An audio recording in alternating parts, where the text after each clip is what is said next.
Alright guys, Riley here today. So what I just got completed here, or what we're going to go over, is updating a Pro700. So I had this blank USB, I plugged it into the Pro700, and then I turned the Pro700 on, and then I turned it off and unplugged it. And now this USB has all the configurations, all the grower farmer fields, all the implements. So when we're done with our update, we'll be able to plug this back in and get all of the farmer's data back into the Pro700. Alright guys, so now we're going to go to my EST, and we're going to go, this is a Tier 4A Steiger 500. So we're going to find that configuration in here, or we can just put the serial number in. Once we have the serial number put in, it should bring up just this machine as well. So sometimes I like to go into detect vehicle when I have the key switch on, and that sometimes can detect your serial number without you having to input it manually. Alright guys, so now since we have that profile pulled up, I put my serial number up in that detect vehicle area, and this is the only profile that came up. So then you for sure know which profile you need to use. So very easy to remember there. While we click that, it's going to be pulling up our system here. So then we will select CAN 2, because since we're updating the monitor, so we'll hit yes here, and then instead of the primary CAN, we want the secondary CAN, so we can see the 700 and all our EHR levers or valves or remotes. So we'll hit OK on secondary, and then we can see everything coming online and see the old version of the Pro700's on. Then we'll go over into the programming button up here. Then we will select the Pro700. Then we will select setup controllers for downloading, and we'll follow this guiding deal here. It tells us to switch the display off and then wait 20 seconds and turn it back on. Alrighty guys, now that you see this BL002 service tool capture, now we can hit OK, and this little icon will come up next to the Pro700, this little double arrow here, and it'll say checking. Then at this time we can hit browse, and then we can hit our newest version.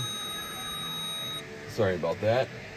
We also want to verify with our latest software matrix that we're bringing our display to the most current version. So in our software matrix, we'll go down to this is a Tier 4A.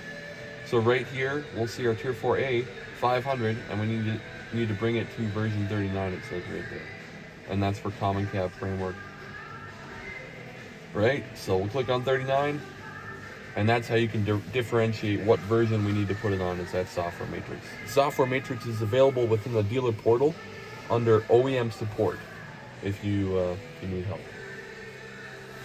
Alright guys, so now we will delete all of our previous programs. It also helps to take a picture of these if you're not sure how many programs are in there. That usually helps. So we'll hit delete all applications. After, of course, you've taken a picture of these applications while you're scrolling down. Then you'll hit OK here. It'll delete all the previous applications.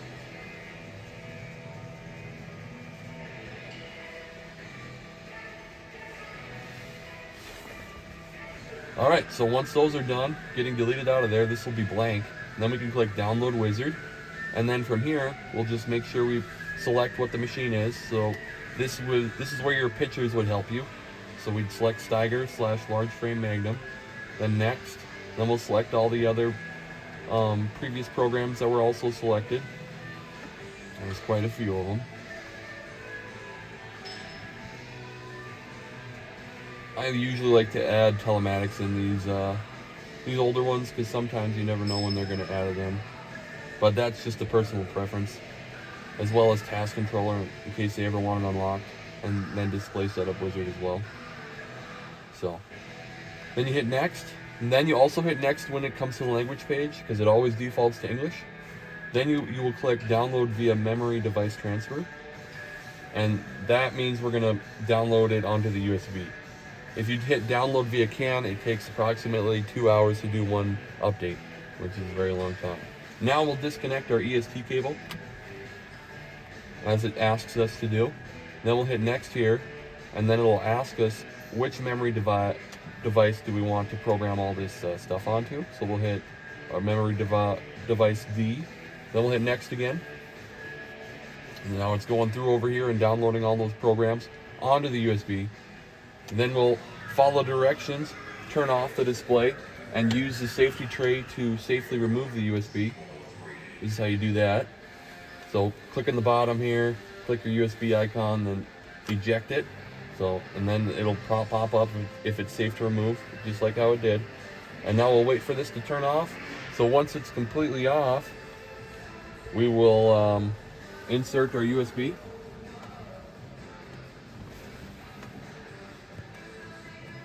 All right, and then we'll turn on our display.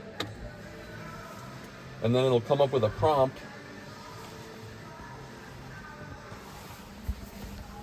Right, just like that. Do you want to download all these memory files? We'll hit OK.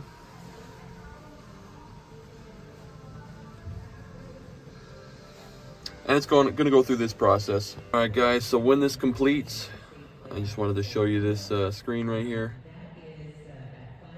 If it ever does want to complete for me.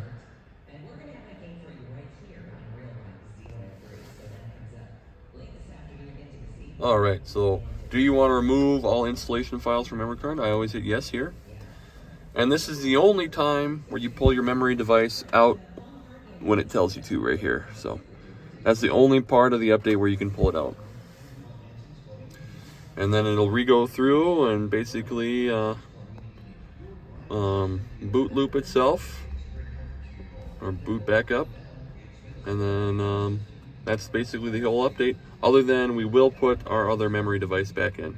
Once this boots all the way up, we'll shut it down and we'll plug the original USB back in to save all the data and put all the other configurations back on. So once it comes back on here, we'll switch it back off and wait for it to go completely off, and then we'll plug our other USB back in. So just shut all the way off. We'll plug our USB in with all our data on it, turn our display back on here, and then it should auto push a lot of that data back into our screen.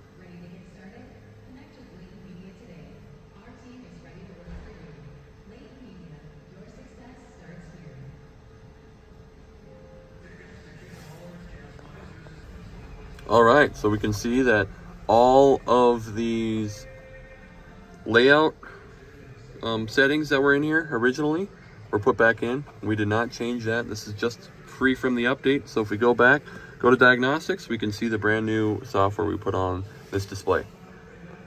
If you got any questions, please let me know. Thanks.